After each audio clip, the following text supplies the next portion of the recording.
A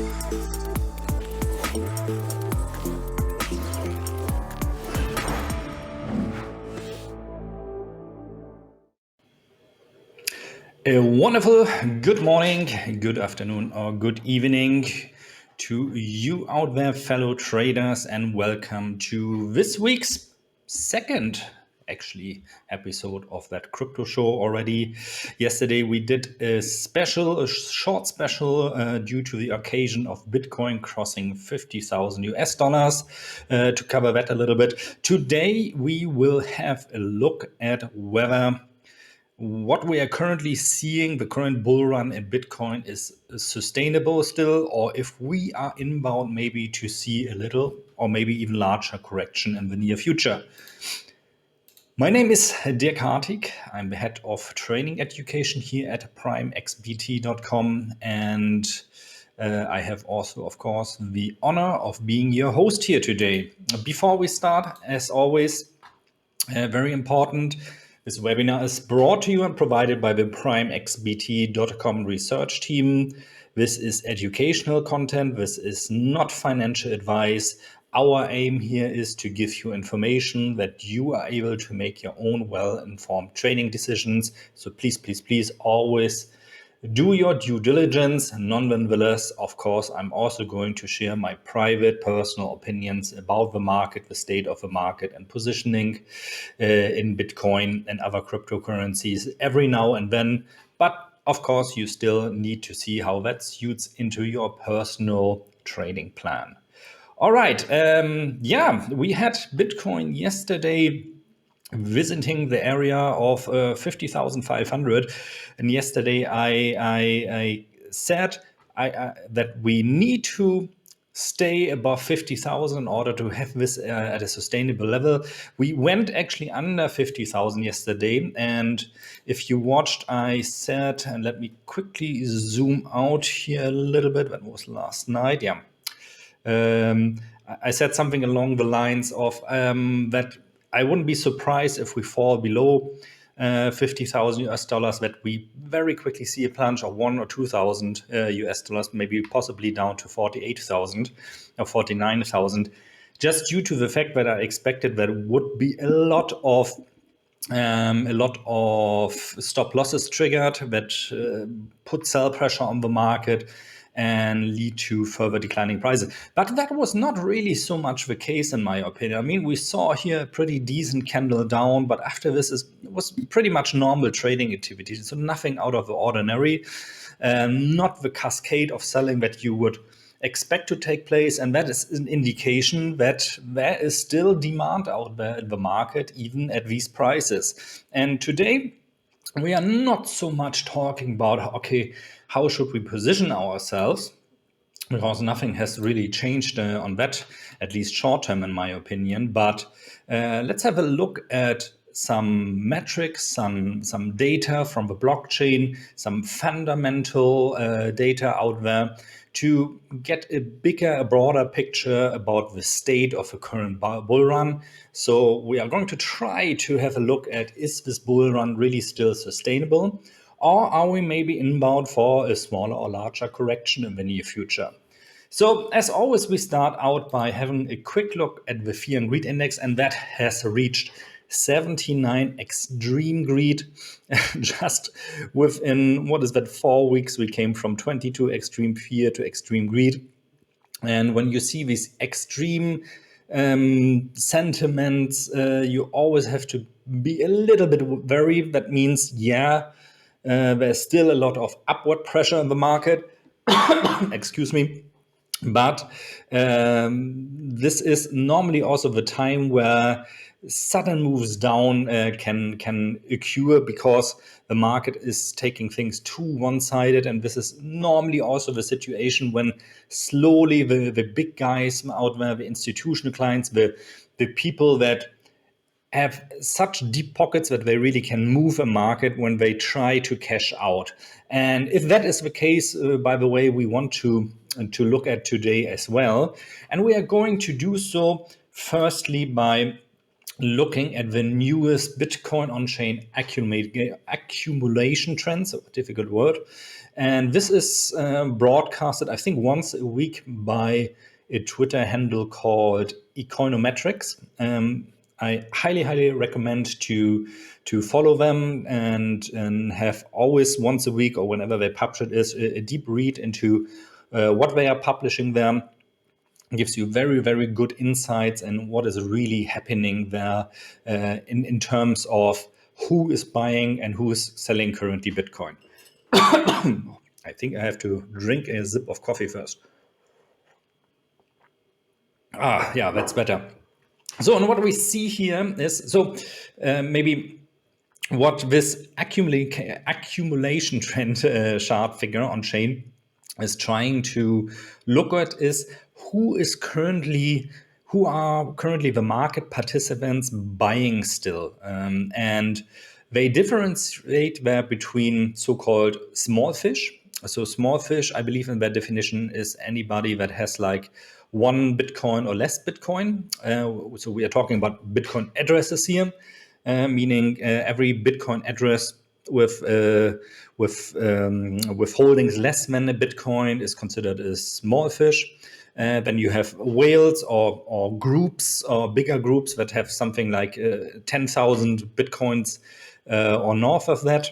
And they are trying to find out here who are the ones currently buying. What you can see is that we are currently at this price level still in a phase where you see bigger addresses buying Bitcoin, accumulating Bitcoin. And now, why is that important?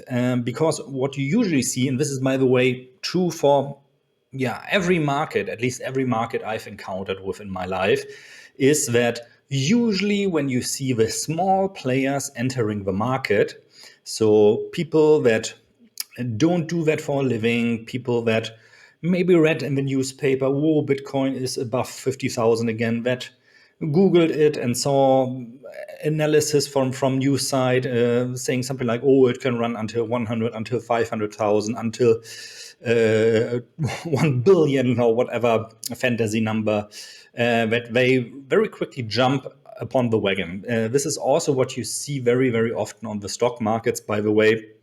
So when you have perfect example for this is the dot-com bubble.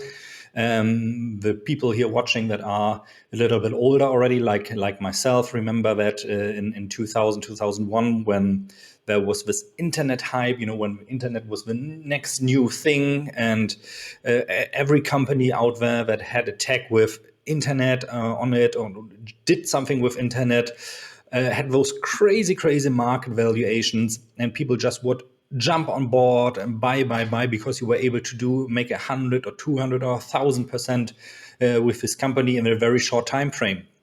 And so it's not very well informed money. And usually when you see people like this jumping onto the market, the market has reached its near peak. And you can see this very well. This is exactly what happened in this in this area. In this time frame between late March or March and mid of April, you had Bitcoin above 50,000. You had Bitcoin at the all-time high around 65 or 64,000, and you had mostly small fish buying at these levels. The whales, the big guys out there, not buying really anymore, at least not being the majority of buyers anymore. And you saw it declined, price declined. And this changed again as we approached the level of 30,000. You saw bigger Bitcoin addresses, so-called whales, starting to buy again. And at the current state here, where we are now at round about 50,000 US dollars, the picture is a different one than what we saw last time when we approached the 50,000. Last time when we approached the 50,000, you already had smaller addresses being the majority of buyers out of the market, and the whales either selling or not participating at least anymore on the market. So this seems to be different. So that is pretty much a good sign. And they say this out here. So far different from February, when the move above 50,000 was mostly carried by small fish. But to build a sustainable trend that would push Bitcoin into the six-figure territory, it would be great to avoid any divergence between small fish and whales. And what they mean by this, let's have a quick look at this, is that they would prefer to see not a picture where you have like smaller addresses accumulating more than bigger addresses. So a divergence or divergence, I don't know how it's pronounced, honestly speaking, is you have small addresses buying, big addresses not making out so much of the of the whole demand in the market, so to say. But yeah, the level is still more sustainable than it was last time. So this, in general, prints a more positive picture and contradicts a bit the current sentiment that we need to be wary of, or we need to expect a correction. And but this is only, of course, one piece, one puzzle piece within the whole picture. Another great read once a week is by Glassnote Insights. So you can also find them online and on Twitter. Let me Glassnote. Yeah, Glassnote. So under what is that at Glassnote, Glassnote is an on-chain market analysis company that looks for investors, especially on Bitcoin, other digital assets, into the on-chain metrics. So what is happening in the blockchain in terms of spending behavior, for example. And they once a week publish a free report that goes into a deep dive of their findings. So everything they publish here, you can also find out for yourself because they have great tools for you to do so. But it's very expensive, by the way, if you want to do that yourself. So I always like to read through this once a week because it also gives pretty good insights in the state of the market. And there is one graphic this time that interests me as an old option trader, currency option trader very much. That is the metric of open interest. So I'm just going to read this first here, and then I'm going to explain a little bit like what is behind this. So open interest escalates. In derivatives market, open interest for both future and options has climbed alongside price to reach new local highs after the precipitous fall from the 24.7 billion all-time high during the May sell-off. Open interest in Bitcoin future markets has risen by 6 billion from the lows of a recent consolidation. This week in particular, we saw an increase of 1 billion in future contracts open as traders begin to take more leverage. And this is the important part here. Traders begin to take more leverage. Why is that important? Remember that during times of so-called blow-off phases, so that is what we saw here from Coinometrics, and I just want to bring up this chart very quickly again. Here we go. Let me just take another sip of coffee. Remember, in those phases where we have mostly small fish, mostly so-called retail traders, I want to call them more uninformed traders, although I don't mean that in a bad way, obviously. But those people tend to enter the market having in the back of the mind, I want to get rich as fast as possible. I want to, I don't know, invest 1,000 or 5,000 and I want to be a millionaire. I'm exaggerating now a little bit. I want to be a millionaire next week. And to do so, those traders usually use leverage. So meaning when they, for example, have 0.1 Bitcoins, they want to invest or want to trade, they use those 0.1 Bitcoins as collateral to buy, for example, 1 Bitcoin. And this is called leveraged, and you can do so not only by trading on platforms like, for example, Prime XBT. You can also do this in the future in option markets, and usually in times where you see fast and heavy price increases, you will also see this open interest. So the amount of leverage trading positions going up. And you can see this very, very well here. We peaked in April, shortly before the market corrected down again to around about 30,000. And what happens then is when everybody who has been long there, leveraged, like for example, used their zero point 0.1 Bitcoin to buy 1 Bitcoin, eventually had to close this position because of a margin call, because the zero point 0.1 Bitcoins were not enough anymore to cover the losses from the 1 Bitcoin position. They were leveraged 1 to 10. And this leads to a very, very fast, this is like putting oil in the fire, and will lead to positions being liquidated. Positions need to be further sold, and in a market that's already weak, if you sell further, of course, you drive down the price very quickly. Eventually, this whole thing finds like in consolidation area where things are back to normal, and this was pretty much from June until end of July, pretty much the case, when you saw that the open interest, so the number of leveraged positions, was much lower. Was actually a decline of 39% that we are seeing currently from the April peak still.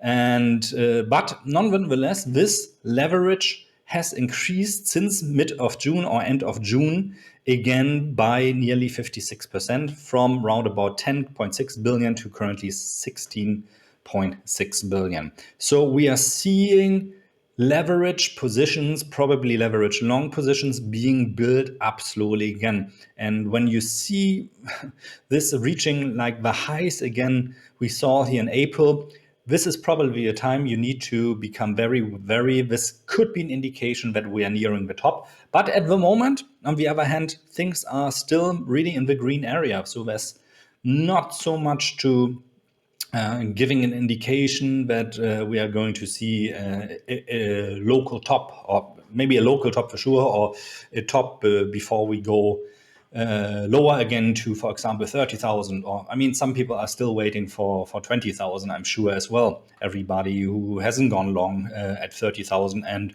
thought that the volatility squeeze would be to the downside. So yeah, this is very important. Good metric always to also have a look at once a week, and you can do so by reading this Glassnote Insight called This Week On-Chain Report. It's for free once a week.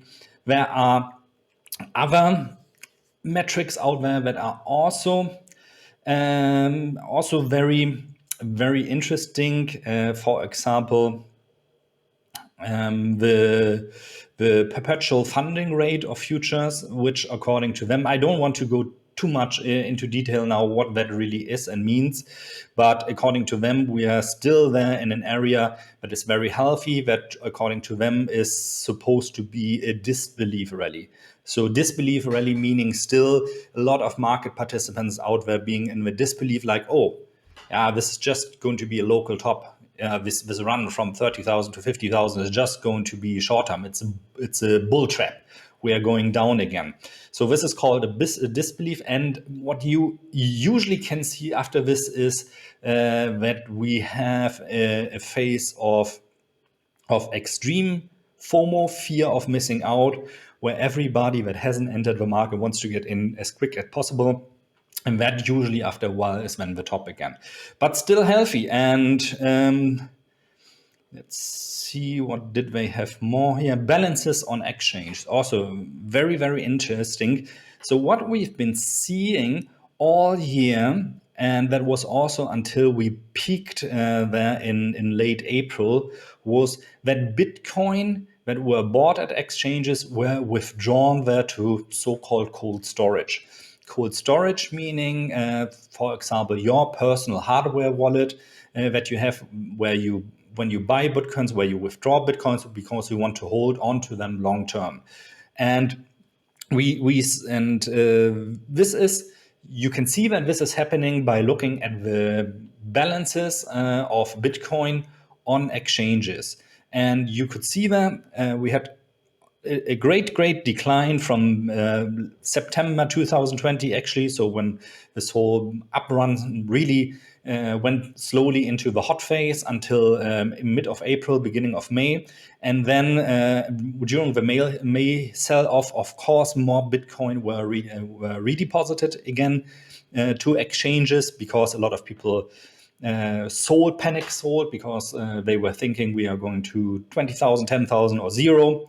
Bitcoin is dead. You have heard that very often, I'm very sure already. And anyway, and so then it plateaued for a while during this time where we saw the sideway range market of 80 days.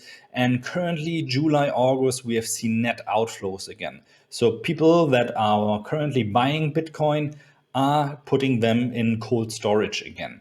So again, cold storage meaning they want to keep them long term. And this is also a metric that indicates that the bull market might still be very healthy. Let's have a quick realize profit and losses and so on and so forth. Yeah, okay. Much more. I haven't read completely through it, to be honest, as well. If you are interested also in getting a summary of everything here, I highly recommend that you sign up to our very own market research report that comes out once a week, published especially with a focus obviously on cryptocurrencies, by our very own Kim Shua, our prime XBT market analyst. Really good insights and a good summary also of what I just told you. That's become so see here, you can see this very well, the amount of Bitcoin that are illiquid. So illiquid meaning they've been put into wallets and they have not been moved for a year or more. So this number is rising, and it coincides very well also with a price, by the way. So meaning the majority of people buying Bitcoin out there are people that want to hold on for long term for Bitcoin, so at least a year plus. Which also is a sign of a very healthy market. Nonetheless, that doesn't, of course, keep us from correcting every now and then. And talking about corrections, so what could happen now if I summarize everything? And please don't nail me on this later on, because if Bitcoin is good for one thing, it's to surprise, is that I wouldn't be surprised to see a little bit of a local top right now, because we are already in this area with a sentiment of extreme greed, meaning that the market is a little bit too positive and too over optimistic at the moment.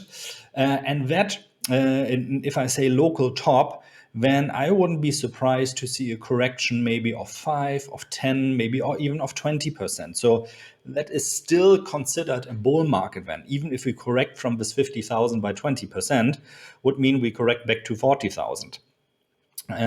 Of course, if you are going long at 50,000 and then the market goes down by 10,000, you will be upset. But I wouldn't be surprised. So eventually, what we will see, in my opinion, is that we might see a slight decline, maybe even attacking here the 200-day moving average again, which is at around about 46,000. That wouldn't surprise me. However, being in this just the fact that this whole bull run is still really supported by good on-chain data. I don't see really indications here on the on-chain data that this is just a bull trap or whatever. Indicates that I think, in my opinion, we are still poised for another leg up sooner or later. That might lead us into the areas we saw in May, the all-time highs around 64 to 65,000. However, short term, I also wouldn't be surprised to see a quick drawback here in this area of 46 to 48,000. If the sentiment really changes, then maybe to neutral or to fearsome, this can go very quickly, guys. Everything down into this area of 42,000, 40,000 is still healthy, and it's still supporting the bull run. This would not mean that the bull run is over yet. So be ready. What you can do always is, if you are trading long term, if you are trading midterm, if you're trading short term, doesn't really matter. Be sure to have a stop loss. Don't over leverage yourself. In a market sentiment like this, things can move very, very quickly. I would be also very cautious with taking short positions at the moment, because we are in a phase of extreme greed. The market is going to react more to the upside than to the downside. But if you want to go long, be sure that you have an appropriate stop loss here. This stop loss, for example, could be here, down here, where we had the last local low in the area of 44,000. If you're trading intraday, of course, it's a whole different story. None of what I just told here, of course, matters for intraday trading very much. I just saw 3D Engine has a question about ADA. We're not going to cover ADA here today, but we can do so, of course, in the future. So I'll take a mental note of that, and then we'll have a look at ADA in the near future. For now, this is all for today. Please stay safe out there, and remember always to use the stop loss. And we are going to see each other again tomorrow at 10 a.m. And if you have any further questions, please feel free to contact us also under academy@primexpt.com. And if you're not doing so already, please also remember to follow us on Twitter under px_academy. And yeah, I'm nosy, I'm interested. If you are later on watching this, for example, on YouTube, so I'm going to upload this obviously to YouTube later again, and you see this, leave us a comment on what your current opinion is on Bitcoin. Do you think the bull run is going to continue, or are you expecting also maybe a correction, a small correction or larger correction? So what is your take on this whole thing? I'm looking forward on hearing and reading from you. Until then, see you again tomorrow at 10 a.m. CET. Have a good day. Bye-bye.